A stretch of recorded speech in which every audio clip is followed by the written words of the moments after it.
In the heart of downtown St. Louis, Soldiers Memorial Military Museum serves a public space for our community to gather and remember St. Louisans who made the ultimate sacrifice in service to our nation. This Memorial Day, we pause to reflect all of those memorialized here in the Court of Honor, including U.S. Army soldier Press Tyler Jr. Press Tyler Jr. was born in August 1948. He was just under 2 years old when North Korea started a war by invading South Korea. Following the deaths of 36,516 U.S. military personnel, the fighting ended on July 23, 1953. An armistice was agreed upon. Refusing to accept a divided Korea, South Korea never signed the armistice agreement. This agreement is only a ceasefire. It is not a permanent peace treaty. As agreed upon in the armistice, a demilitarized zone, DMZ, was established. The DMZ separates North and South Korea and is 4,000 yards, about 2.3 miles wide, and extends from coast to coast across the Korean peninsula. U.S. forces have remained in South Korea since the war began. From the time the armistice was signed in 1953, there have been numerous North Korean violations. For example, in 1968, the U.S. naval vessel USS Pueblo was seized by the North Koreans in international waters. The 83-member crew was tortured and held in captivity for 11 months before being released. In August 1976, 2 U.S. Army officers were killed by a North Korean attack. I remember this 1976 attack very well because I was assigned to a unit just south of this tragedy. In 2011, South Korea stated that North Korea violated the armistice agreement 221 times. Press Tyler Jr. attended Beaumont High School in St. Louis where he played basketball. He enlisted in the U.S. Army in 1965 and received training at Fort Leonard Wood, Missouri and Fort Ord, California before his deployment to South Korea.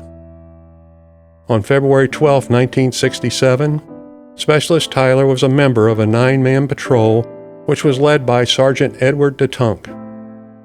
In a recent conversation with Sergeant DeTunk, he remembers Specialist Tyler very well. They were good friends. All 9 men were members of the U.S. 2nd Infantry Division. The U.S. patrol was moving into position about 1 mile south of the DMZ, unaware the North Koreans were lying in ambush. At about 3:45 a.m., the North Koreans directed 8 to 10 rounds from automatic weapons at them.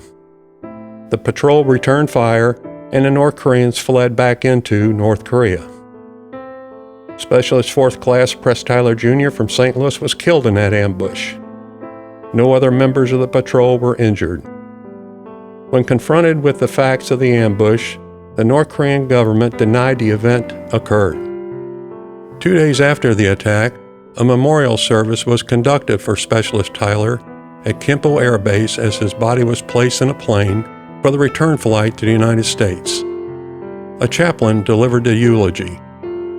Also in attendance was a 54-member honor guard, the 2nd Infantry Division Band, friends, including Sergeant DeTunk, and general officers from Headquarters 8th U.S. Army and the 2nd Infantry Division.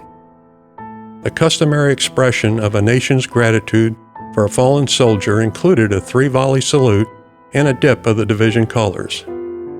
A bugler played taps, which is the national song of remembrance. Specialist Tyler's parents were Press Tyler Sr. and Rose Tyler. In addition to his parents, he was survived by 2 brothers and 4 sisters. The Purple Heart Medal was presented to his parents. Specialist Tyler was buried at Jefferson Barracks National Cemetery, St. Louis County, Missouri. For over 80 years, Soldiers Memorial has served as a place of remembrance for those brave men and women who made the ultimate sacrifice in service of their country. Soldiers Memorial Military Museum continues to share the story of American military history through the lens of St. Louis. Your generous support aids us in our mission to honor military service members, veterans, and their families. Become a member today.